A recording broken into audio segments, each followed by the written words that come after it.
Igwe Ayaya 1 na Nando.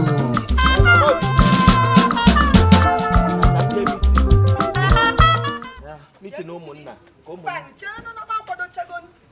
Kwado chego kwe. Kwado chego ole. Na banji. Oh, get the phone. Na bikona. Abi je chego na nbe teti late. Afia no. Biko. Ni me je afia na. Ira afia nko kwa. Na afia na kan je go tifa yes ni. Jebe na obeji, jebe na abia no onwe bi. Na banu na o me go tezi fe na. Ma na gwa na nne. Onwe gi ji wogodulu jegodo abia. Ya kenya na wulo ife na onwe wulo ku idebe go. Achokwa nka agba ka olu mu na gi. Ekwenu mo okolo. Achokwa nka agba ka olu mu na gi ta. Ifu na nkwadola ofuma achọ m ka agba ka olu mu na gi ta. Just nye me ego nni ka ijebe.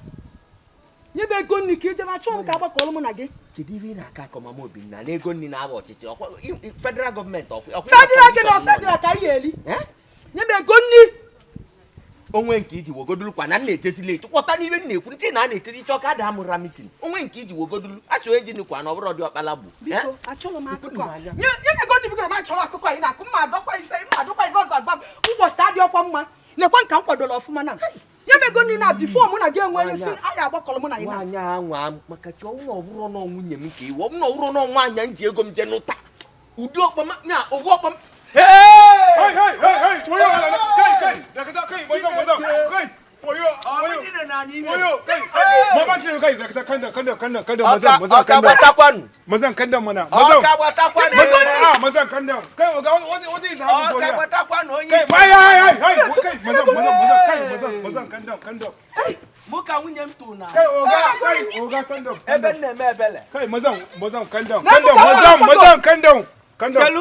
Kai abune egbulu okuko ebe malebi. Kai oga kanda. Kai oga kanda. Mazam, dakata mana kai. Kai oga, what is the problem? Mazam, what is the problem? Egoni. What is egoni? Only for food. Kai. Every day this man will be giving us one story or the other. Kai oga, make I give una update. Una don't hear the shout. Ego minene. What is they call ego? Mazam, what is ego? Money for food. Kai. Una dey here. Una never know what is happen. Today, for Nando, Igwe Ayaya for Nando, they do Olili Ofala Onwa Isaa.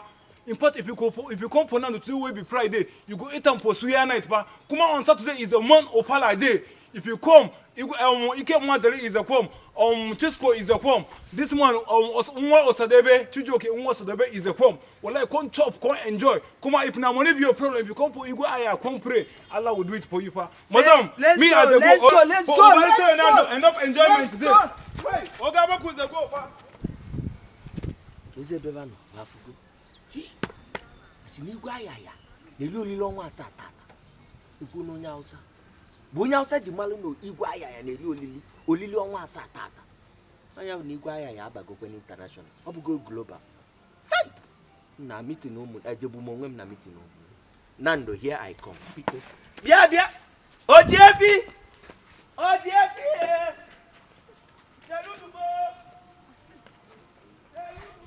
Onye ọbụla ọdịnala Igbo na-atọ ụtọ bịaba ka iwere anya gị gbaa Krismas.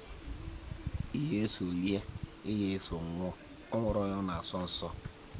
Anyị adịghị asọ nwoke, anyị adịghị asọ nwaanyị. Come, bịa, my friends, my fans.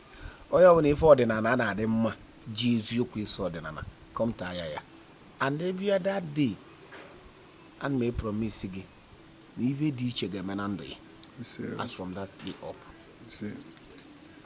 If you are the man, pray that overnight or pray that day.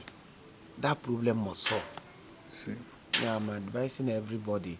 Born your own ordinary so. Kabiana Ayaya. Friday and Saturday.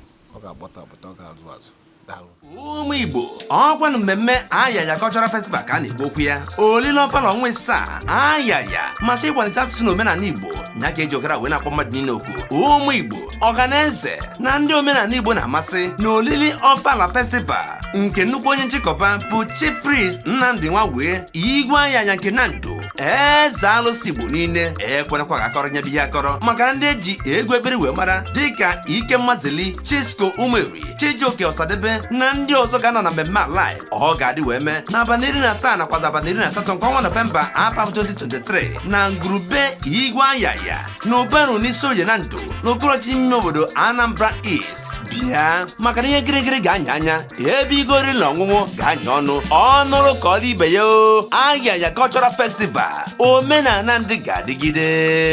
Eze alụsị Igbo niile nu obele nwa ji gọzila gọzi nu ọzọ Igbo ndụ bilie